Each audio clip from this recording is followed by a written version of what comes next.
Déjà, la première chose que je voulais dire, c'est que je voulais m'excuser auprès du public de derrière. Je me suis un peu emporté comme eux d'ailleurs. Ils savent que je suis une personne correcte. Et c'est une minorité, hein, donc je m'excuse d'avoir fait quelques gestes, mais j'étais un peu énervé de certaines choses que j'expliquerai derrière, du jeu d'ailleurs. Donc voilà, ça c'est la première des choses. La deuxième des choses, le match, il est simple. On n'a pas été très conquérant au niveau de la récupération du ballon au milieu de terrain, notamment en première mi-temps, ce qui fait que l'adversaire a eu plus de possession que nous.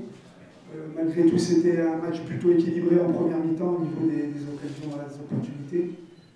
En deuxième mi-temps, on rentre avec des meilleures intentions, on a réglé des choses, on rentre beaucoup mieux, on a le ballon, et cette expulsion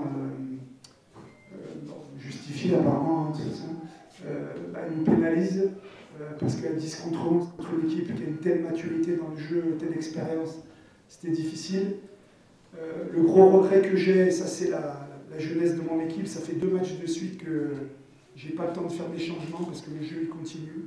1 minute, 2 minutes, 3 minutes, on ne sort pas le ballon encore une fois, on essaie de jouer à 9 contre 11 et c'est là qu'on prend le penalty. Donc là c'est des erreurs qu'on a payées cash. Après 2-1, après on se découvre pour aller égaliser sur des coups de pied arrêtés et on prend le 3e but qui est anecdotique de toute façon.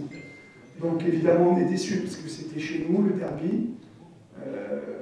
On reste en course pour le podium, donc il ne faut pas non plus voir la soirée toute noire. Et voilà par rapport à mon analyse sur le match. Au moins de toute façon il faut trouver des ressources.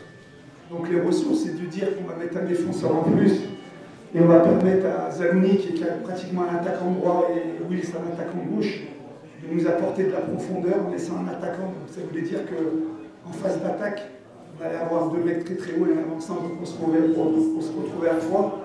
C'était pas défensif, hein. Comme je dis toujours, il y a des équipes qui jouent à 3 derrière, ou à 5, ça ne veut pas dire que c'est des équipes défensives. C'était un choix pour attaquer plus sur les côtés, parce que dans l'axe, ils étaient vraiment très bons dans le jeu arrière, avec les centraux et les milieux de terrain. Donc c'était un choix tactique. Après, j'aurais pu faire entrer un autre attaquant, parce que de toute façon, Ami, il avait des crampes, mais c'était une option de passer plus dans la profondeur, sur les côtés.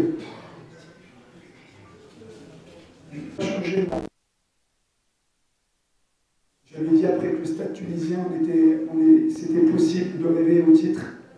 Moi, je pense que je suis une personne honnête, j'ai toujours dit depuis le début qu'on construisait un projet, que ça ne dérange pas. Ça ne veut pas dire qu'on manque d'ambition. Je vais encore répéter la même chose et je ne changerai pas de toute façon. Moi, je suis venu ici pour un projet de 2 ans. La première année, il faut retourner en CAF, voir en champion. Ça, c'est le projet. Ça, c'est le vrai projet de départ. Après, on est ambitieux. Avant le match, on avait des opportunités de se rapprocher de la première place. Les 2 points moins par rapport au match de Belgrade nous ont un petit peu éloignés. Mais il faut rester réaliste. On a vu la différence de maturité des 2 équipes. C'est du travail, c'est des années de... Il faut du temps, voilà. Que ça dérange ou pas, ça c'est la stricte réalité du football d'aujourd'hui. On ne peut pas faire des miracles. Maintenant, on reste compétitif, on fait une bonne saison, elle est toujours bonne, hein, elle n'est pas mauvaise. Mais c'est vrai que c'est un match qui nous coupe les ailes sur pourquoi pas arriver à quelque chose de grand, mais il faut accepter, c'est du foot, hein, ça reste que du football. Hein. Je pense que ici, que ce soit dans la salle vous-même, vous savez tout de ce qui se passe au parc. Les supporters, ils nous voient, on travaille dur. Avec le travail, on n'atteint pas toujours nos objectifs, mais sans travail, on n'obtient rien. Donc moi, je reste sur ma ligne de conduite. On donne le maximum, on est triste, on a perdu, c'est vrai, c'est des matchs qu'il ne faut pas perdre, parce qu'il y a la rivalité avec l'adversaire. Mais après, franchement, ça reste du foot, il faut avoir une analyse plutôt froide des choses.